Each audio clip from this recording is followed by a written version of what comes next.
আপনারা দেখছেন আদর্শ তিতুমির পত্রিকার সঙ্গে রয়েছি আমি ধৃতরাষ্ট্র। আজকের দেখুন আমাদের ক্রাইম রিপোর্টার তুলে ধরছেন হাইকোর্টের নির্দেশ, ঘর ছাড়া তৃণমূল যুব নেতা ঘরে ফিরলেন, এলাকায় উচ্ছ্বাস। আপনারা জানতে চাইছেন তো কোন যুব নেতা ঘরে ফিরলেন, কোন এলাকায়, কোথায় উচ্ছ্বাস, সবটা আমাদের ক্রাইম রিপোর্টার সুরেন্দ্র কুমার সিং তুলে নিয়ে এসছেন।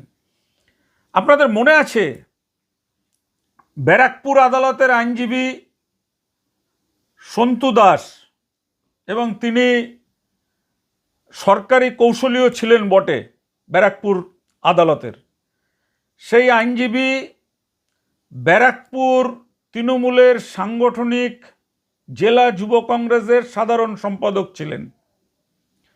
ক্ষমতার পরিবর্তনের পরে তাকে এলাকায় নানান রকমভাবে মব লিঞ্চিং যেটাকে বলে, সংগঠিতভাবে তার উপরে আক্রমণ করা হয়, তাকে তুলে নিয়ে যাওয়া হয় ক্লাব ঘরে এবং সেখানে বিভিন্ন লোককে শিখিয়ে পড়িয়ে তার বিরুদ্ধে নানান রকমভাবে অত্যাচার হয়।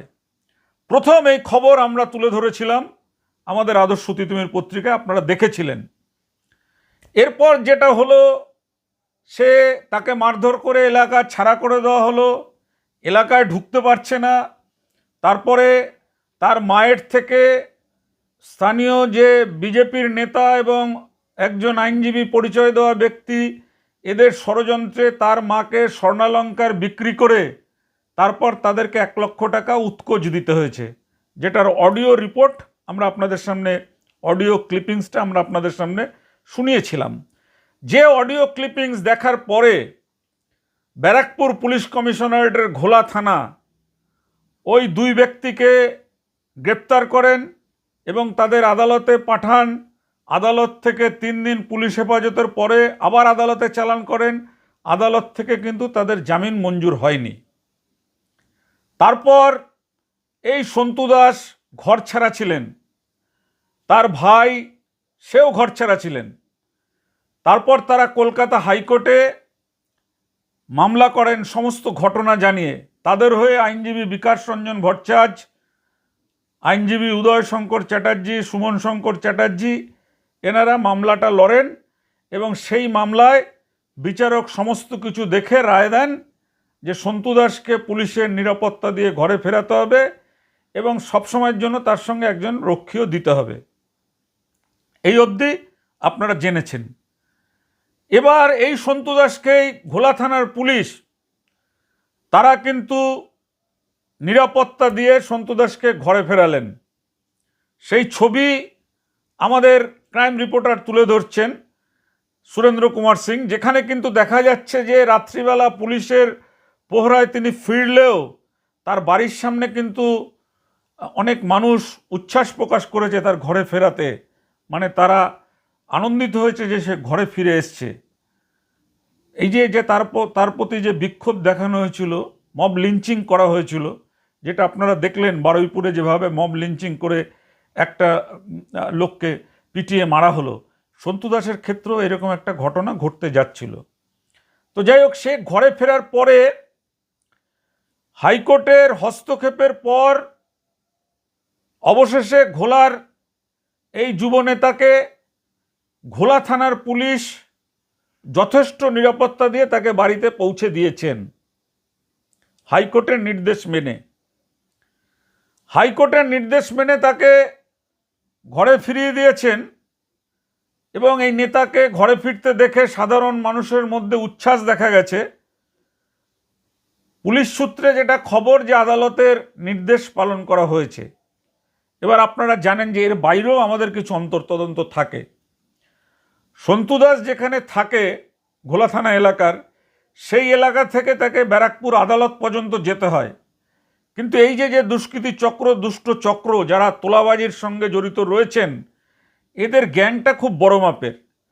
তারা সন্তু দাসের ওপর নজরদারি চালাচ্ছেন, সে কখন কোর্টে যাচ্ছেন, কখন আসছেন, মানে তাকে যদি রাস্তায় আক্রমণ করা হয় সেক্ষেত্রে কিন্তু তার সঙ্গে কোনো পুলিশ নেই বা কোনো প্রহরা নেই, তার উপরে কিন্তু যে কোনো মুহূর্তে আক্রমণ হতে পারে, এটা আশঙ্কা করছেন আইনজীবী নিজেও।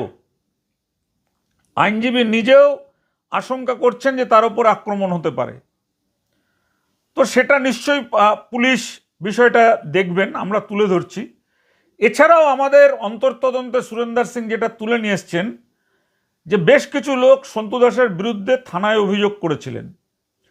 সেই অভিযোগপত্রে যারা স্বাক্ষর করেছিলেন সেই স্বাক্ষরিত ব্যক্তিরা অনেকেই এখন সন্তু দাসকে ফোন করে জানাচ্ছেন যে আমাদের দিয়ে জোর করে স্বাক্ষর করানো হয়েছিল, আমাদেরকে যাতে হাইকোর্টে তোলা না হয়।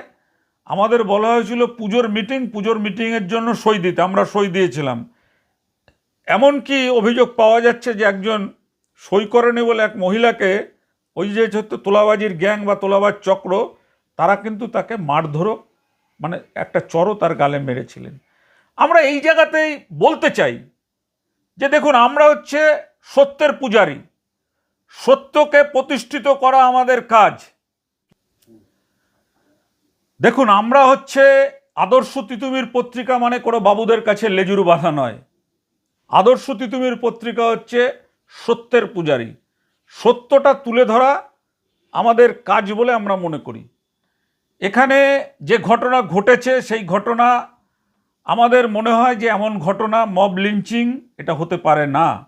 এই মব লিঞ্চিংয়ের ফলে যে কোনো মুহূর্তে বড় ধরনের দুর্ঘটনা ঘটতে পারে। তার চাইতেও বড় কথা যে তোলাবাজি করা হয়েছে, সেটিং করা হয়েছে, 1 লক্ষ টাকা তার মায়ের কাছ থেকে স্বর্ণালঙ্কার বিক্রি করে চাপ দিয়ে যে নেওয়া হয়েছে, এটা কিন্তু পরিষ্কার। সেই জন্যই আজকের যে ঘটনাটা আমরা তুলে ধরছি সেটা হচ্ছে যে হাইকোর্টের নির্দেশে ঘরছাড়া তৃণমূল যুবনেতা ঘরে ফিরলেন, এলাকায় উচ্ছ্বাস। মানুষের মধ্যে যদি সত্যিকারেই তিনি কোনো মানে দাগি বা কোনো অন্যায় কাজের সঙ্গে যুক্ত থাকতেন তাহলে কিন্তু অত রাতেও অত লোক পাড়াতে তার হয়ে উপস্থিত থাকতেন না। এটা মানে যারা আমাদের খবর দেখেন তাদের এটা বুঝতে হবে। অনেক সময় রাজনীতির প্রতিহিংসা পরায়ণ হয়ে বিভিন্ন ঘটনা ঘটে, সাজানো ঘটনা। আমাদের এটাই দাবি যে নতুন সরকার এসছেন, তারা যদি সত্যিকারে কোনো অপরাধী হয় সে তার জন্য আইন আদালত মেনে কাজ হলে সেটা ঠিক আছে, কিন্তু আইনের বাইরে গিয়ে যদি কেউ নিজের হাতে আইন তুলে নিয়ে এইভাবে ঘুষ নেয়, এইভাবে হুমকি দেয়, সেটা কিন্তু আগের যে সরকার ছিল সেই সরকারের সঙ্গে তাহলে এই সরকারের কোনো তফাৎ থাকে না। সেই জন্য আপনাদের সামনে আজকের এই ঘটনাটা আমরা তুলে দিলাম যে ঘোলা থানার হাইকোর্টের নির্দেশ মেনে ঘোলা থানা তাকে ঘরে ফিরিয়েছে।